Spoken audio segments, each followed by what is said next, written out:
Unfortunately, in the context of the climate change at the national level, whether it's our country or the other, we have some kind of a rhetoric, apologetic, rejectionist, blaming, and this kind of thing.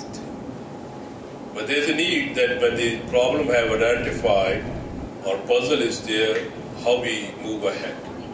I agree that the COP29, many steps will be taken and executed. But when we look about the climate change, it's again we find North-South conflict. North committed a mistake, South is suffering. Now, North is not ready to pay, South has to pay.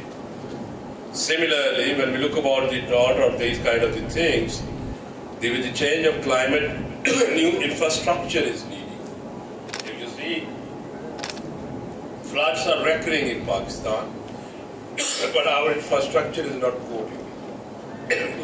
Historically, the bridges were very high. Now your bridges are small. What is this? That you are providing an obstacle to the water flow. If you just see on a GT road, you find old bridge is very high, water passes. Small water comes and it obstructs, like you said, obstructed. And then the water vertically rises and they break and then we have a disaster. So we have to adjust ourselves with the changes, and we cannot fight with the nature, but we adjust and transform ourselves. Having said this, my understanding is that when we look about the first point, it's securitization of the threat. Not at the governmental level, not at the elite level. You have to change the perception from bottom to down, instead of that from top to down, you have to go from bottom to up. And here when the Rabina Sahaba pointed out children at the household level. And I think in this case, maybe I sound a little bit correct or incorrect, but my understanding is the role of mother is very important. How she guides the children and how she will be going to educate and sensitize. From that level, then you have a role of school. And from the school, you have a role of university.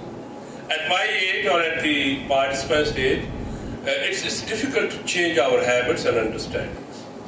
But if we start learning from the bottom and move up to the top, definitely within one generation, things will be changed. So in this context, as I said, that the climate is posing a challenge. What are the new methods to adopt? The biggest are in the COP29 and 28. There was first time I heard a shift that they said that we will be going to use the nuclear fusion technology to mitigate the climate impact. 23 countries participated and promised that they will be going to increase 3 times nuclear uses. 1/3, not 3 times. Then again there was a conference, nuclear summit at Brussels, organized by Belgium and International Atomic Energy Agency. Our prior foreign minister participated, and there were 33 countries. I think this time once again there will be. So that reflects using fusion technology for a power generation. It's an innovative method.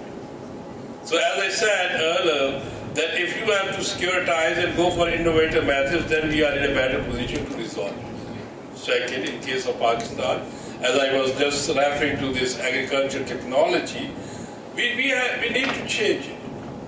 How we have a big agriculture sector, but there is a lot of wastage of the water, and at the same time not using the technology to make us to compete with the climate change. Let me here coin the term.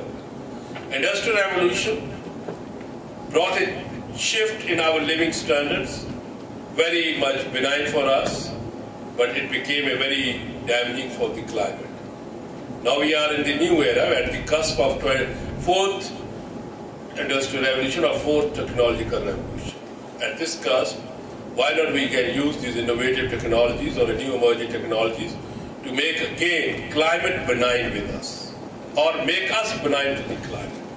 So these are the approaches which I can think that we have to take it. In a conclusion, once again I submit that these kind of the activities are good for securitization of the challenge, and within this, once this is securitized, definitely we are able to go for a resolution of the problem. And this problem, I understand, this is a borderless problem, borderless challenge.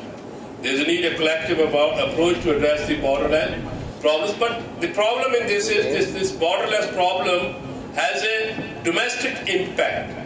When you say climate change is global, but my Balochistan, my northern areas, my states suffer. My other places suffer. So by this way, it means that it is a global, borderless challenge and having a localized repercussions. So let's prepare ourselves how to resolve it and addressing it as a collective approach. With this, thank you once again, Amna President of Ms. Amna President of COPER and other participants, and Excellency for supporting us on this issue. Thank you once again.